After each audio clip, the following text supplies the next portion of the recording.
Hello students, I hope you are all doing very well. मेरी आवाज़ बहुत clear आ रही हो तो एक बार मैसेज कीजिएगा, ठीक है। आज का एडिटोरियल, जैसा कि आपको पता है कि आप लोग इसको बहुत ज़्यादा जो है कि सही तरीके से, और बहुत सारे स्टूडेंट्स हैं वो अब नोट्स भी बना रहे हैं। आप यकीन मानिए कि जिस हिसाब से सिविल सर्विसेज का पैटर्न चेंज हो रहा है, जिस हिसाब से आप देख रहे हैं कि यूपीएससी ने कितना ड्रास्टिक चेंज किया है, हालांकि ये बच्चों के हित में नहीं है, लेकिन फिर भी चूंकि ये कंपटीशन एग्जाम है और आपको कंपटीशन देना है, तो कंपटीशन एग्जाम के पॉइंट ऑफ व्यू से कई बार क्या होता है कि बहुत सारी चीज़ें ऐसी होती हैं कि गवर्नमेंट के लेवल पे या इंस्टीट्यूशन के लेवल पे जो बदलाव होते हैं उसी के अकॉर्डिंग आपको चलना है, क्योंकि वो सबके लिए इक्विवेलेंट है, वो कोई आपके लिए चेंज नहीं हुआ।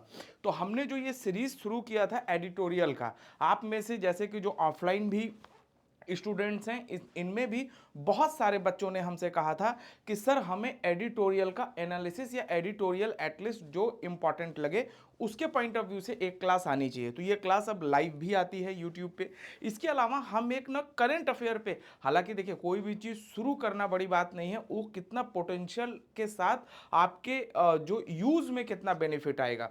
तो बहुत जल्दी हो सकता है अगले मंडे से, या मतलब 1-2 तारीख से बहुत जल्दी जो है हम आपके लिए एक सरप्राइज करंट अफेयर लेके आएंगे। वो करंट अफेयर जो होगा वो पूरी तरीके से प्रीलिम्स और मेंस ओरिएंटेड करंट अफेयर होगा। उस करंट अफेयर में जो सबसे इंपॉर्टेंट चीज होगा वो ये होगा कि उसमें आपको आंसर राइटिंग का भी तरीका बताया जाएगा, और डेली मेंस आंसर का यहीं से आपको प्रैक्टिस क्वेश्चन दिया जाएगा जो एडिटोरियल आर्टिकल से रिलेटेड होगा, ठीक है। और उसके अलावा जो प्रीलिम्स के फैक्ट होंगे वो भी, और जो हम करंट अफेयर एक लेके आएंगे ना, उसमें कोशिश करेंगे कि स्टेट पीसीएस का भी कुछ कुछ अगर पार्ट जो पॉसिबल होगा वो भी हम उस दिन जो है इनबिल्ड करने का कोशिश करेंगे। तो आपका डेली वाइज करंट अफेयर तैयार हो रहा है, और आप में से जितने बच्चे जो नोट्स बना रहे हैं ना की पॉइंट्स का, वो बहुत अच्छा कर रहे हैं। आपको पता है जब आप नोट्स बना रहे होते हो तो एक टाइम पे क्या होता है, जैसे अब मान लो आज तो आपको इस क्लास से सारी चीजें समझ में आ गई, लेकिन आज से 2 दिन 4 दिन 5 दिन या 10 दिन बाद वो आपके दिमाग से ओझल होने लगेगा। तो अब आपको यानी कि वो जो आपका एक होता है ना कि जब हम उसको रिकॉल करते हैं तो आपको उसके लिए पूरी वीडियो देखनी पड़ेगी कि हाँ मैं अब 30 मिनट 35 मिनट 40 मिनट की वीडियो देख लूँ, या अगर आर्टिकल का आपने कटिंग रखा है तो नहीं। लेकिन अगर आपने कोई शॉर्ट पॉइंट्स बनाए हैं तो एक बार अगर आप उसको देखोगे, चूंकि आपने वीडियो पूरा देखा है, न्यूज़ पूरा पढ़ा है, एडिटोरियल का एनालिसिस पूरा देखा है, तो वो चीज़ आप बिल्कुल रिकॉल। तो इसीलिए वीक में एक दिन जो भी आप लोग नोट्स बना रहे हो, बहुत अच्छा नोट्स बना रहे हो, जैसे कि अमरेंद्र ने बहुत अच्छा नोट्स बनाया है मतलब बिल्कुल क्रिस्पी, कि जो बहुत इंपॉर्टेंट पॉइंट है और जो इंटरलिंकिंग है, कि जीएस के मेंस पेपर्स यहाँ हैं, जहां प्रीलिम्स में लगे कि संभावनाएं या एक्सपेक्टेशंस हैं तो वहां पे 4-5 स्टार कर लेना है, 1-2 आप मार्कर वगैरह ले सकते हो। तो वो बहुत अच्छा नोट्स बना रहा है, बल्कि प्रीति ने भी अच्छा नोट्स बनाया है।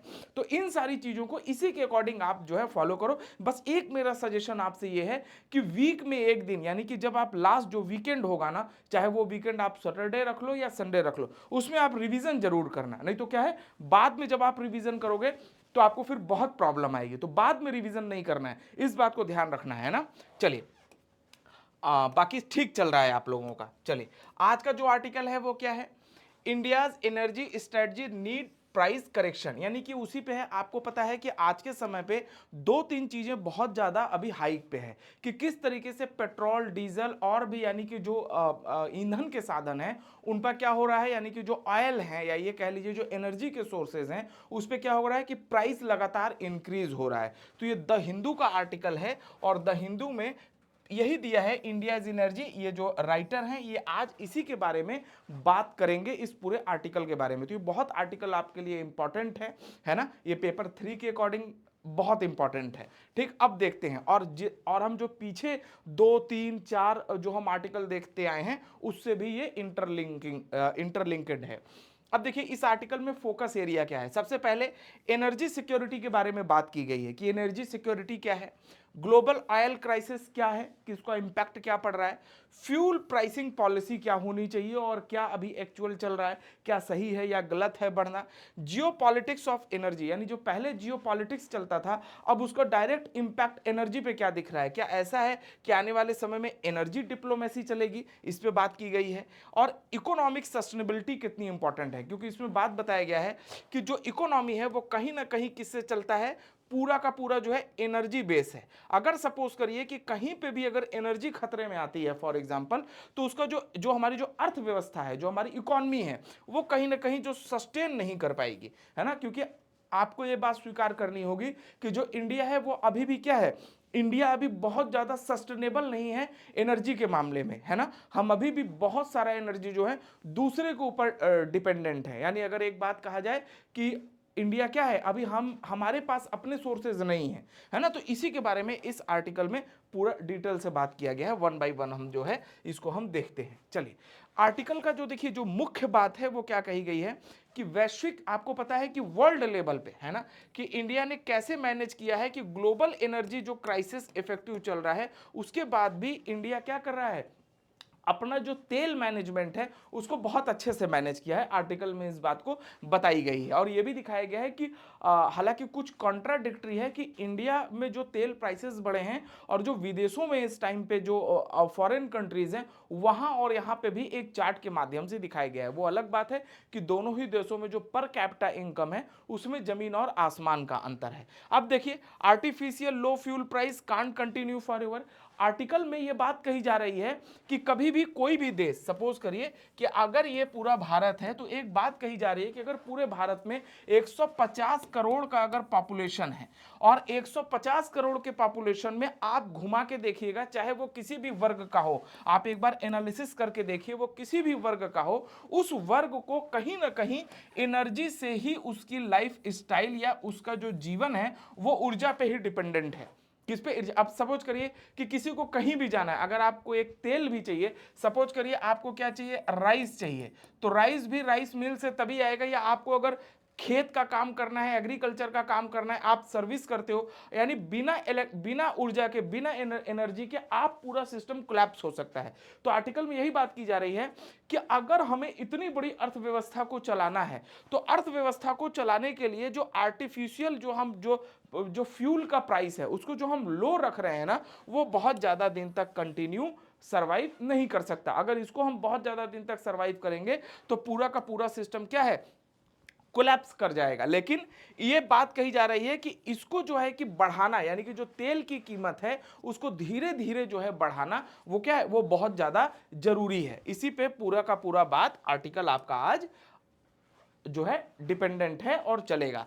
अब देखिए, बात किया गया है state of Hormuz crisis, state of Hormuz crisis. अब स्टेट ऑफ हॉर्मुज क्राइसिस क्या है, आपको पता है कि 3 देशों के बीच में अभी क्या चल रहा है, यानी पूरा खाड़ी में अगर आप देखेंगे, ये है इंडिया, ऐसे देख लीजिए, ये इंडिया है, ये अफ्रीका है अगर आप इसको मान लीजिए, और ये यहां बीच में क्या है, ये यहां पे क्या है, यहाँ पे ये वेस्ट कंट्रीज हैं, यानी कि सेंट्रल जो ये पूरा एशिया का ये पार्ट आता है, ये ठीक है, ये मतलब कि ये पूरा वेस्ट एशिया का पार्ट आता है, सेंट्रल एशिया यहाँ हो गया, ठीक है। अब जरा देखिए बहुत ध्यान से, जो वेस्ट एशिया का पार्ट है, पश्चिम एशिया है, यहाँ पे 2 देश हैं, इजराइल और ईरान। आपको पता है इजराइल है और ईरान है, ठीक है। अब इजराइल ईरान के बीच क्या है, पहले से ही लेके कॉन्फ्लिक्ट है। अब यहाँ पे एक नए गेम की एंट्री होती है, आपको मालूम है किसकी, यूएसए की होती है, और इजराइल और ईरान मिलके, अरे इजराइल और यूएसए मिलके क्या काम करते हैं, ईरान पे अटैक करते हैं। ईरान के पास एक ऑप्शन, जो ईरान होता है ना कि डूबते को तिनके का सहारा है,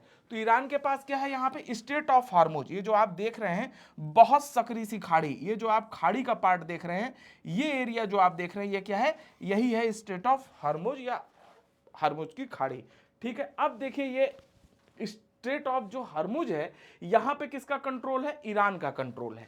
और आपको पता है कि जितना भी तेल आता है, चाहे वो पेट्रोल हो, डीजल हो या नेचुरल गैस हो, वो इसी रास्ते से होके आता है।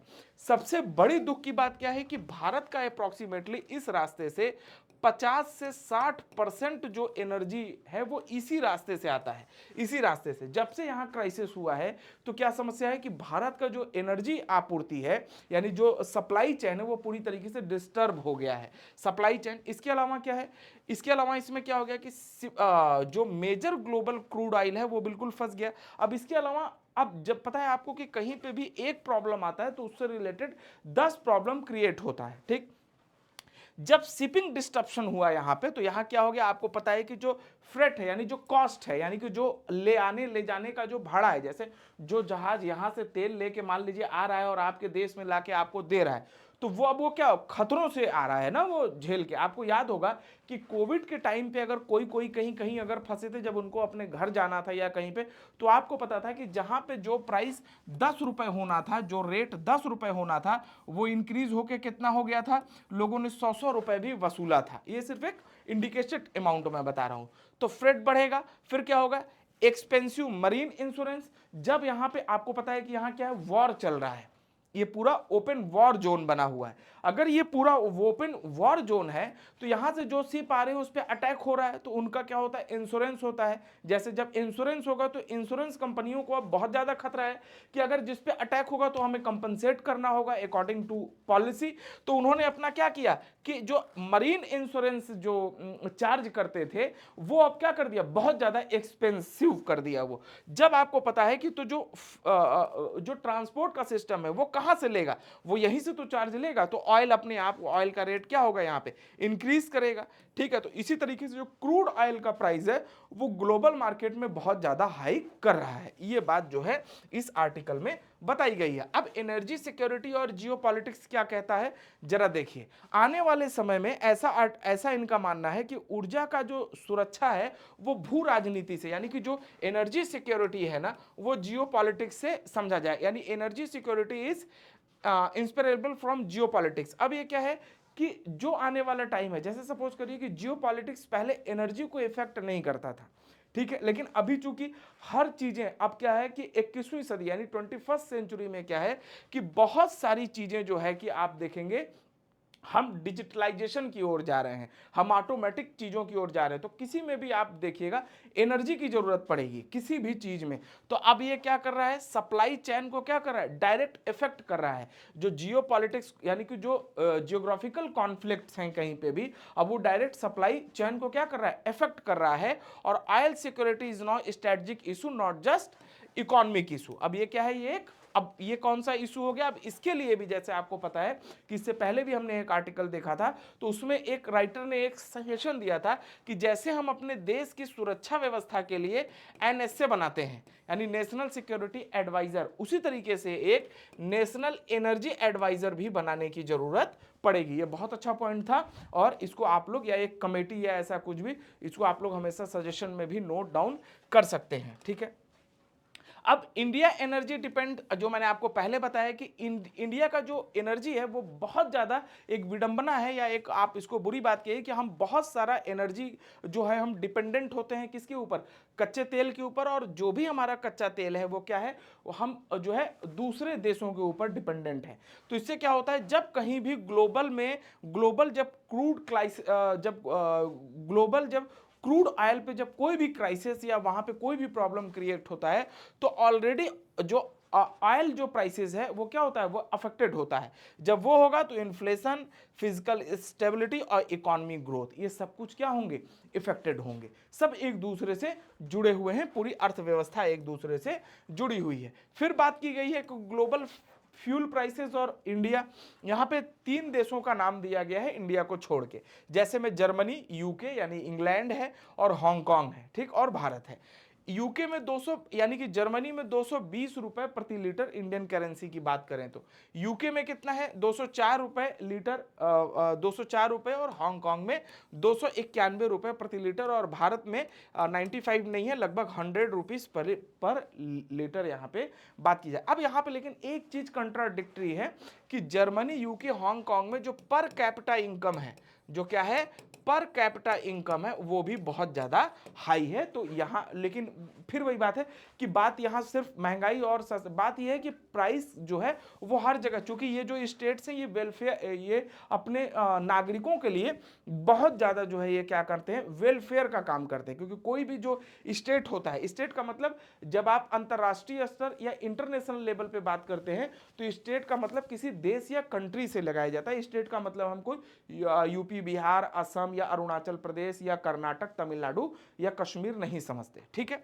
अब यहाँ कुछ पॉइंट क्या कहा जा रहा है कि इंडिया ने मेंटेन किया है अपने स्टेबल फ्यूल प्राइस को। रीजन कैसे है, इसमें गवर्नमेंट ने बहुत ज्यादा इंटरवेंशन किया है। गवर्नमेंट ने बहुत ज्यादा, ऑयल कंपनी ने क्या किया है, इसका बर्डन, यानी ऑयल कंपनियां क्या है, घाटे में चल रही हैं। उन्होंने बहुत सा, यानी कि जो कॉस्ट है, कॉस्ट से कम पैसे पे वो तेल दे रही हैं। और ये क्या है, जो सप्लाई चेन है, ताकि क्या हो वो डिस्टर्ब ना हो। अब यहाँ देखिए इंडिया, अब अगर हम देखें कि यहाँ मेजरमेंट हम क्या ले रहे हैं, सबसे बड़ी बात है कि इतना होने के बाद जब देश को भी पता है तो हम मेजरमेंट क्या ले रहे हैं, आखिर इसका सॉल्यूशन क्या है। तो इसका सॉल्यूशन क्या है कि इंडिया ने इंक्रीज किया है अदर सोर्सेज से लेना ऑयल। जैसे में अब हम रसिया से ऑयल ले रहे हैं, लेकिन एक आर्टिकल आपको पता है कि अभी हाल ही में यूएसए ने क्या काम किया था। यूएसए ने, आपको पता है जब यूएसए ने ईरान पे अटैक किया था, ठीक है, तो आपको ये बात बहुत अच्छे से पता है, यूएसए ने कुछ छूट दिया था कि आप क्या कर सकते हैं कि आप रशिया से जो है,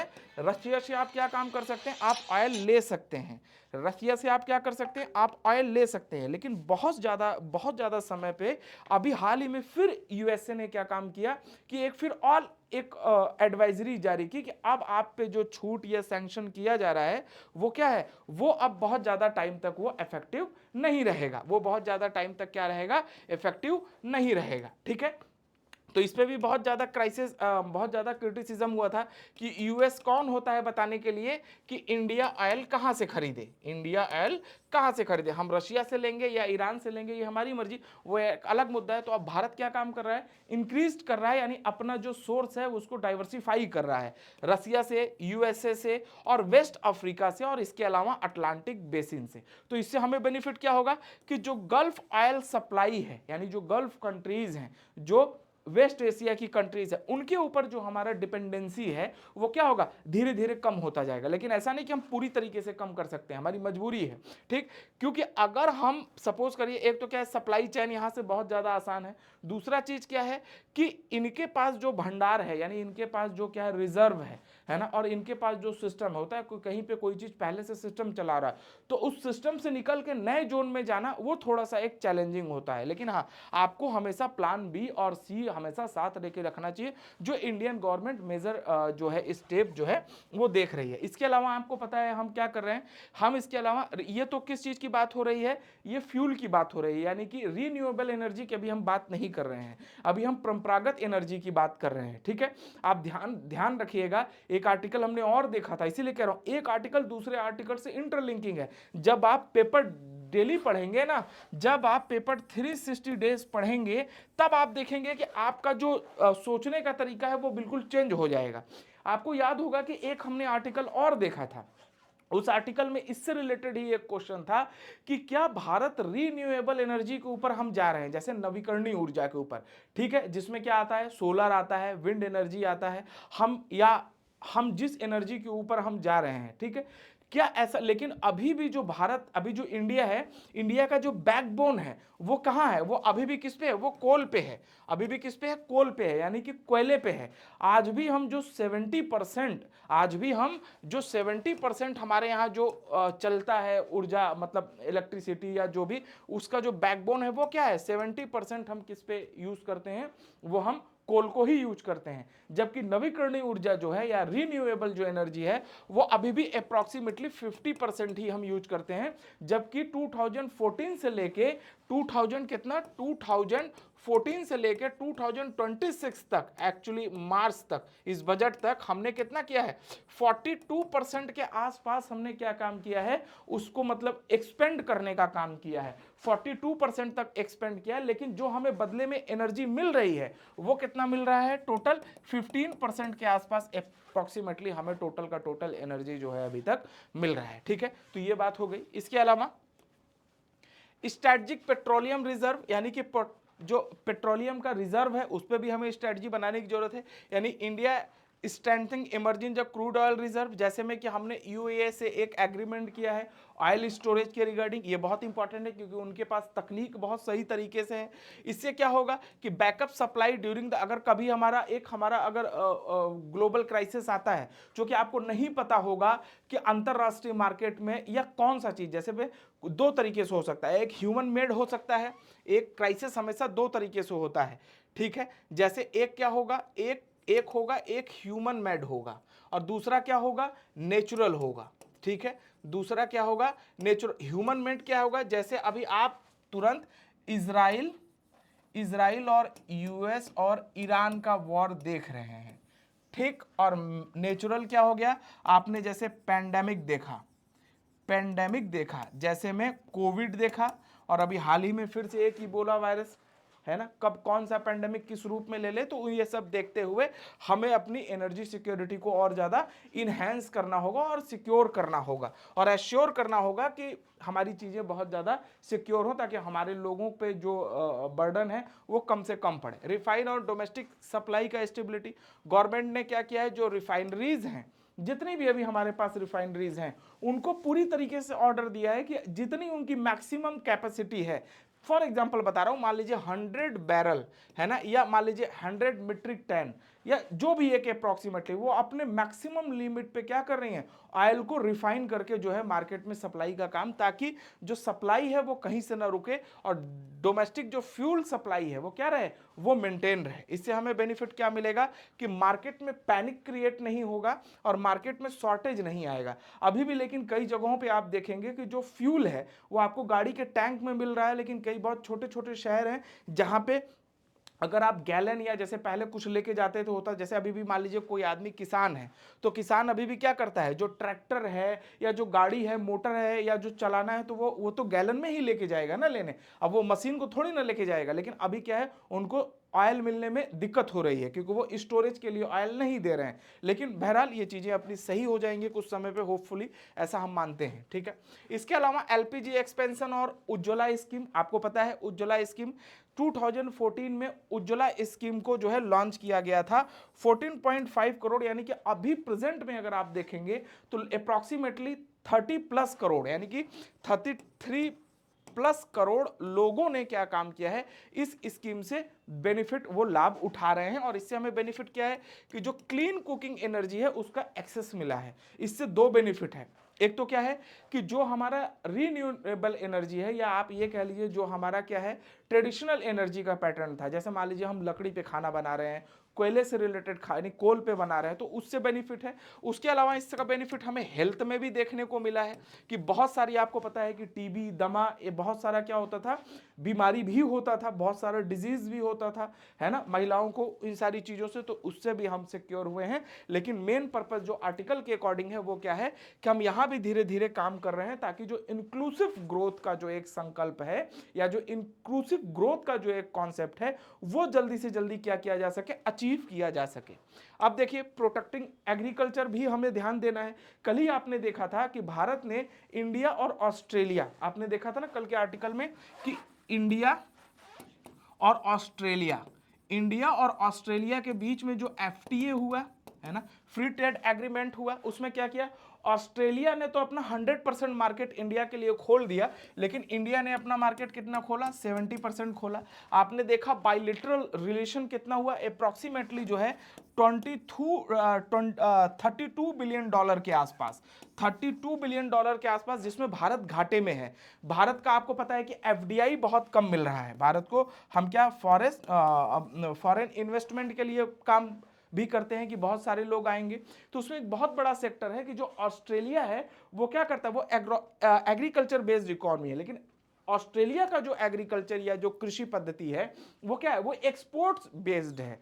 वो क्या करता है, एक्सपोर्ट करता है, निर्यात करता है, चीजों को दूसरी जगह भेजता है। हमने ये भी देखा था कि जो हमारे किसान हैं, यानी कि जो इंडियन एग्रीकल्चर यानी जो इंडियन फार्मर हैं, उनके पास जो जोत का आकार है वो क्या है, वो बहुत छोटा है, बहुत कंसाइज है। आपने देखा था यूरेज कितना है, 0.44 हेक्टेयर है। वहीं पे आपने ऑस्ट्रेलिया में क्या देखा था कि 140, इधर उधर हो सकता है, अप्रॉक्सीमेटली कितना था, 1400 हेक्टेयर ये जो फार्म के साइज होते थे।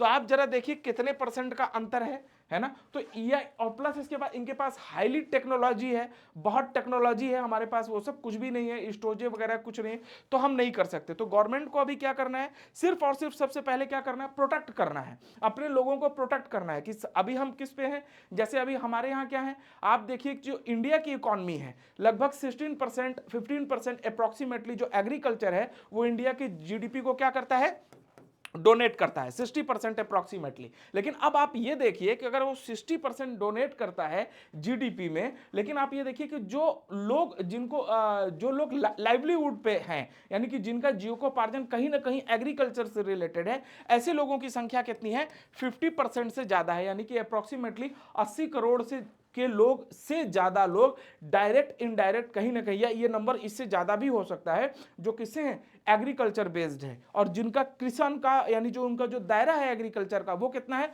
वो बहुत ज्यादा छोटा है, वो बहुत बड़ा नहीं है। तो अब सरकार क्या कर रही है कि गैस सप्लाई कंटिन्यू कर रही है किसको, फर्टिलाइजर प्लांट्स को, ठीक है, ताकि क्या हो, प्रिवेंट हो सके। एग्रीकल्चर जो सप्लाई चेन है वो बहुत सही, और एग्रीकल्चर सप्लाई चेन अगर नहीं टूटेगा तो जो आपका फूड सिक्योरिटी है वो कंटिन्यूअसली बना रहेगा। हमने एक चीज और देखा था कि एल नीनो इफेक्ट और ग्लोबल क्राइसिस, अगर एक चीज आएगा, जिसपे मैंने एक शॉर्ट्स वीडियो बनाया था तो उसपे बहुत से लोगों ने बहुत सारा कमेंट किया था। अब जरा देखिए एल नीनो इफेक्ट है क्या। एल नीनो इफेक्ट आपको पता है कि प्रशांत महासागर यानी पैसिफिक ओशन के पास अगर कुछ मतलब गर्म या ऐसा पानी है, एक ऐसा मतलब होता है, एक ऐसा सिचुएशन जहां से हमें क्या होता है कि हमारा जो क्लाइमेट है वो वेदर ड्रास्टिक चेंज हो जाता है। अगर एल नीनो इफेक्ट भारत में आता है, ठीक है, आप जरा इमेजिनेशन कीजिए कि अगर ऑयल प्राइस अगर यहां से डिस्टर्ब हो, ठीक है, और एल नीनो इफेक्ट आ गया तो क्या होगा कि हमें सिंचाई, क्योंकि देखो कोई भी एग्रीकल्चर है वो क्या, उसको तो पानी चाहिए, उसको फर्टिलाइजर चाहिए। तो और जो फर्टिलाइजर, फिर मैंने कहा हर कुछ एनर्जी से, फर्टिलाइजर भी कहां बन रहा है, मशीन ही है ना, वहां भी तो मशीन, उनको भी एनर्जी चाहिए। तो अगर फर्टिलाइजर महंगा होगा, सिंचाई करने के साधन महंगे होंगे, तो जो फूड है वो अपने आप महंगा हो जाएगा, अपने आप। और जब फूड महंगा होगा तो इसी को इन्फ्लेशन या महंगाई करते हैं, और फिर देश की अर्थव्यवस्था क्या हो जाएगी, कोलैप्स कर जाएगी। तो बहुत सारी चीजों को चेक एंड बैलेंस करने की कोशिश की गई है सरकार के द्वारा। अब देखिए इंपोर्ट यानी कि इंपॉर्टेंट एडिटोरियल कंसर्न, इस पूरे एडिटोरियल का जो बहुत इंपॉर्टेंट कंसर्न है वो क्या है, फाइनेंशियल कॉस्ट, जो कि बहुत ज्यादा हिडन है। देखो वो क्या है, जैसे में फ्यूल प्राइसेस स्टेबल रखने के लिए बहुत ही हैवी फाइनेंशियल कॉस्ट को क्या करती है गवर्नमेंट, हिडन रखती है। जैसे में गवर्नमेंट और ओएमसी, ओएमसी क्या है, ऑयल मल्टीनेशनल कंपनीज, ओएमसी का मतलब क्या हो गया, ऑयल मल्टीनेशनल कंपनीज, ठीक है। जैसे आप देखते हो ओएनजीसी है, जैसे ओआईएल यानी इंडियन ऑयल कॉर्पोरेशन है ना, हिंदू, तो ये सारे सारे क्या हो गए, ये ओएमसी के अंतर्गत आ गए, ठीक है। अब कंज्यूमर क्या हो यहां से, ताकि प्रोटेक्ट हो और फुल ग्लोबल प्राइस का इंपैक्ट जो है वो इंडिया पे मतलब कि ना पड़ सके। अब मेजर ओएमसी जैसे आईओएसएल यानी कि Bharat petroleum corporation limited, Indian oil corporation, ठीक है, और क्या है, हिंदुस्तान पेट्रोलियम कॉर्पोरेशन लिमिटेड, ये सारे क्या आते हैं, ये मेजर ओएमसीज हैं जो इंडिया के अंतर्गत काम करते हैं। अब आपको एक चीज बताना है, अब आपको देखो इसमें से कैसे इंटरलिंक करना है।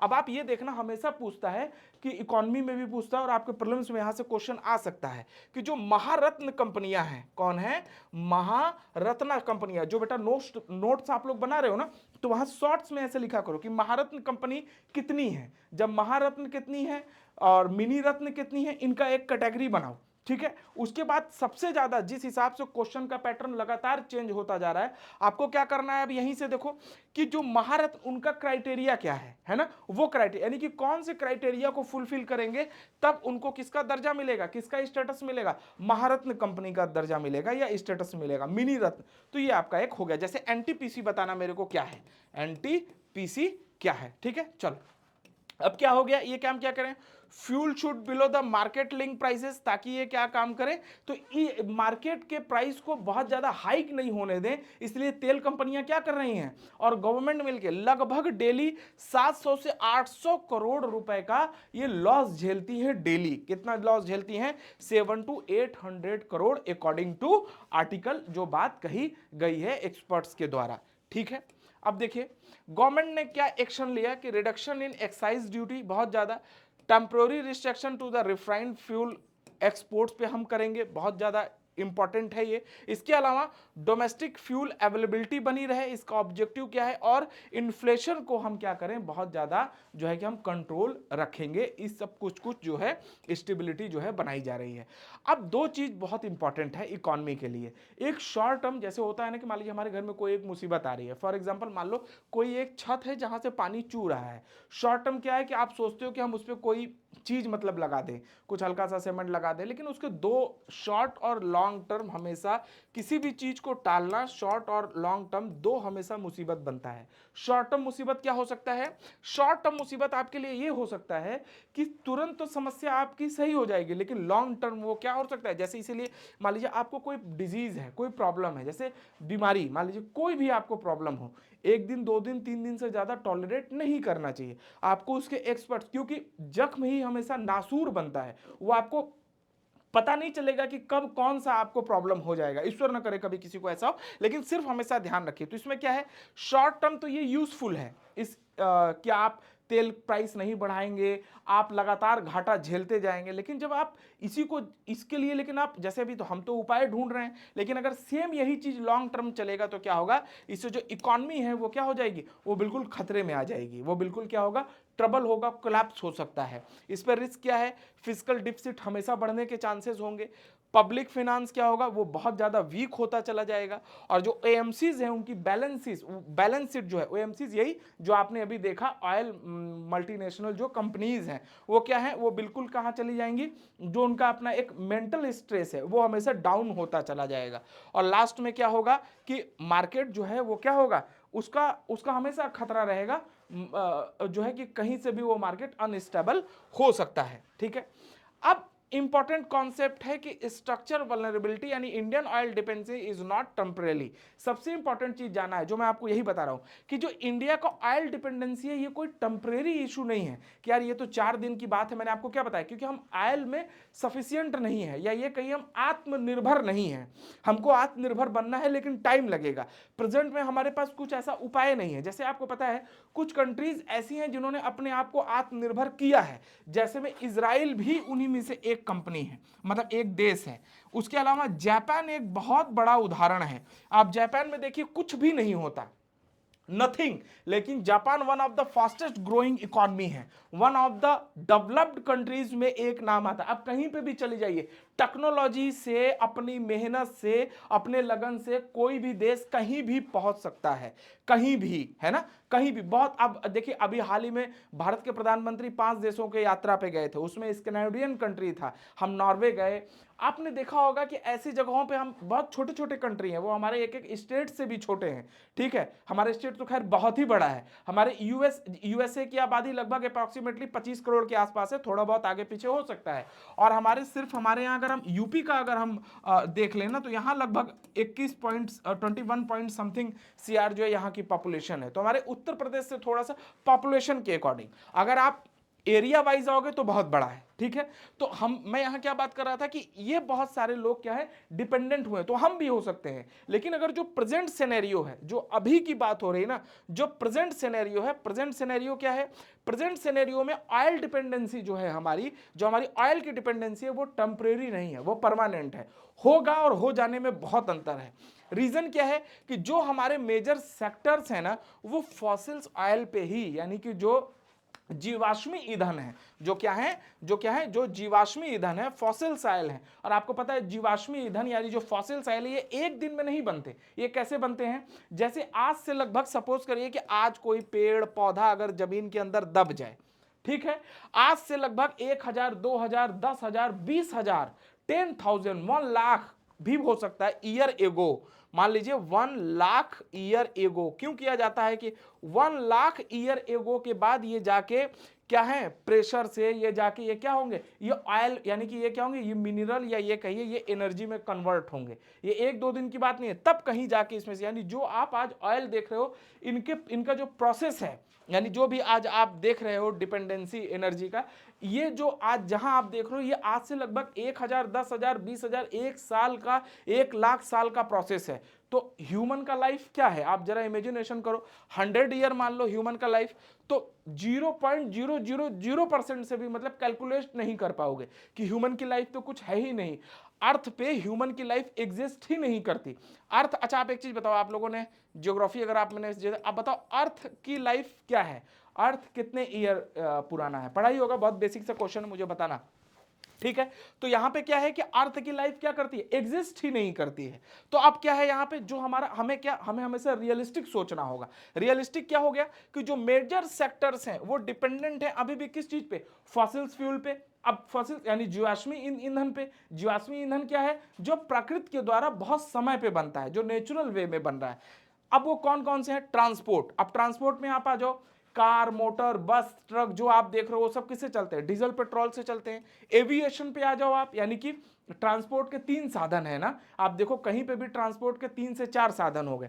कौन कौन हो गया जरा देखना एक बार, 3 से 4 साधन। अब यहां यहीं पे देखो, अच्छा एक रोड हो गया, एक वाटरवे हो गया, एक क्या हो गया, एयरवे हो गया। ये तो 3 ही है, हालांकि रोड पे ही, लेकिन फिर भी एक रेलवे मान लो, मान लेते हैं कि रेलवे इनमें से कुछ भी नहीं है। इसके अलावा कोई चौथा तो आपके पास रास्ता नहीं है कि आप किसी के पास, हाँ किसी के पास हिडन ऐसा हो जो उड़ के कहीं से कहीं भेज दे, वो बात दूसरी है, तो उसको कॉमन वे में नहीं गिना जाएगा। Exception is always there. ठीक, हो सकता है कि कोई बोले नहीं मैं तो ड्रोन से भेज दूंगा, तो वो एक्सेप्शन में है। अब यहां पे अगर ये है तो इन सब में आप देखिएगा, सब में किसकी जरूरत पड़ती है, फॉसिल्स फ्यूल की जरूरत पड़ती है। ठीक है, मैन्युफैक्चरिंग में कोई भी मशीन, एग्रीकल्चर, लॉजिस्टिक, कुछ भी, each and everything.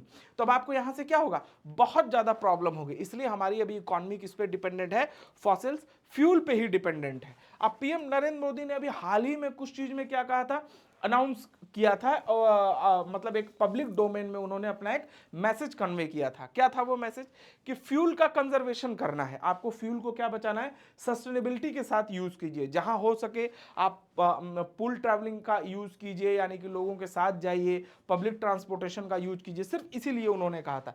Responsible energy use कीजिए, है ना, जो भी एनर्जी आपके पास आ रहा है, और अननेसेसरी ट्रैवल से बचिए। ये थोड़ा एक दो चीज था, इस मुद्दे पे अभी हम बात नहीं करेंगे, ये दूसरा इशू है।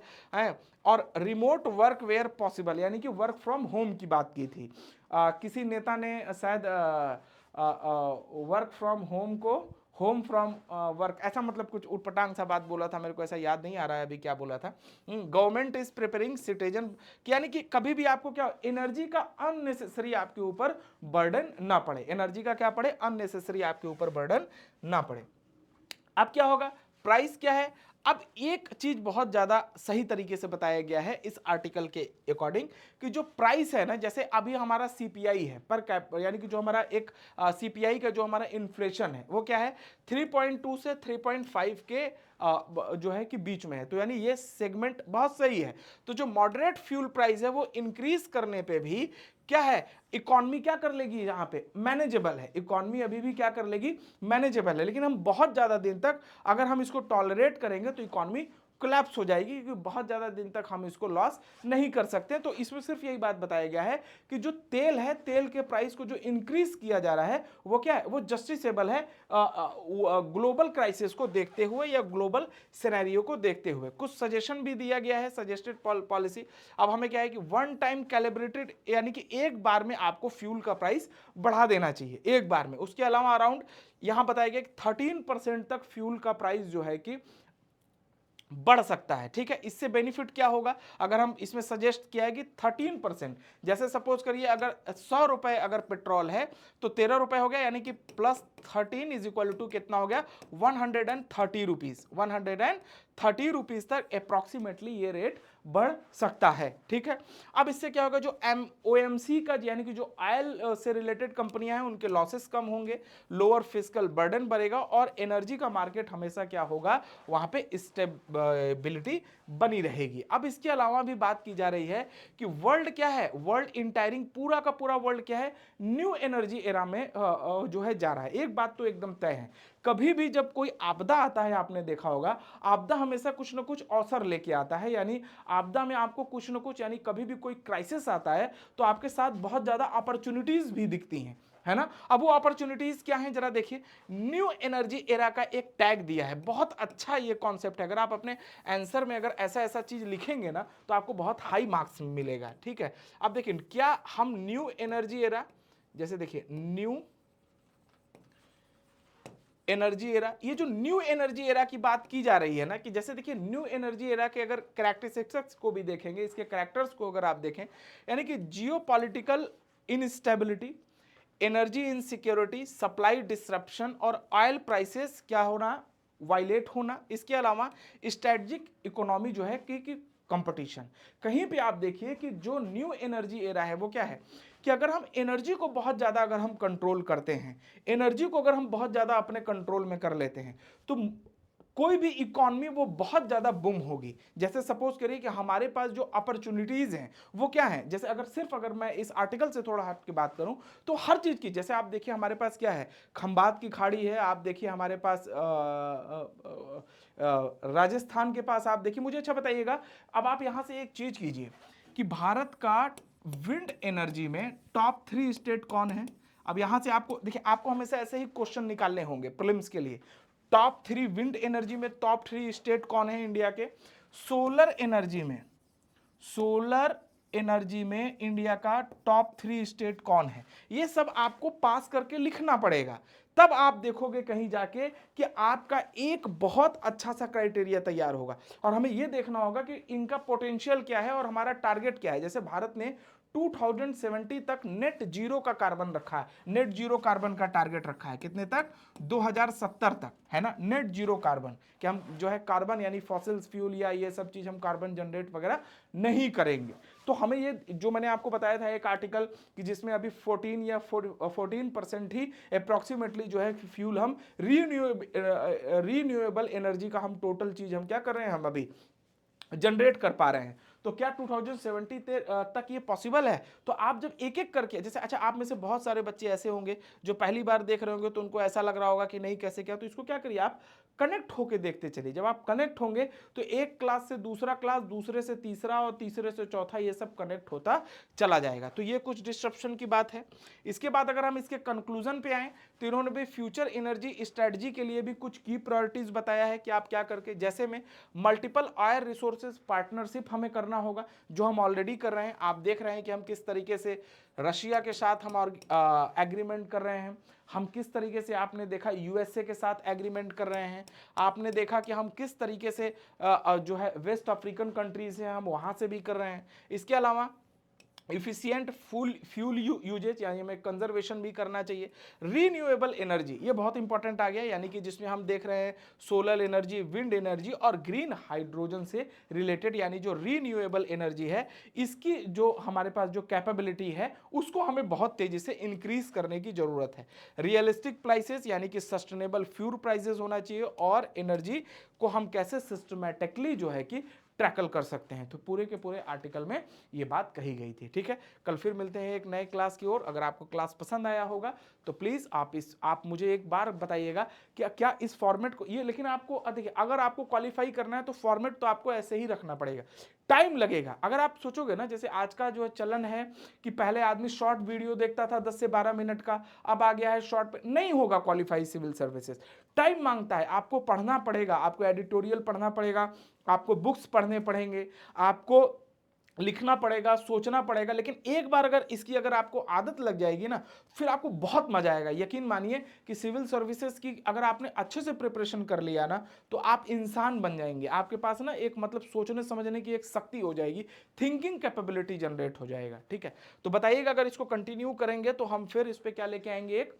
Current affair. मैं बार बार आपसे पूछ रहा हूं, 2-3 दिन और पूछूंगा, तो इंडियन एक्सप्रेस और द हिंदू का करंट अफेयर भी डिस्कस करेंगे इसके साथ साथ। तो आज एक ही आर्टिकल मुझे लगा, दूसरा एक आर्टिकल और भी था, वो एंटी डिफेक्शन लॉ से था, वो मैंने नहीं लिया क्योंकि 1-2 बार हमने पहले भी डिस्कशन किया है। तो मुझे ये आर्टिकल ठीक लगा, चूंकि ये कनेक्टिंग आर्टिकल था ट्रेंड्स का, तो मैंने इसलिए इस आर्टिकल को, क्योंकि एंटी डिफेक्शन लॉ जो है वो आप ऑलरेडी पॉलिटी में भी पढ़ ही रहे हैं। ठीक है, लेकिन फिर भी मैं कोशिश करूंगा आगे से ऐसी चीज़ों को भी कवर करता चलो। ठीक है, फिर मिलते हैं नेक्स्ट वीडियो में। Thank you very much.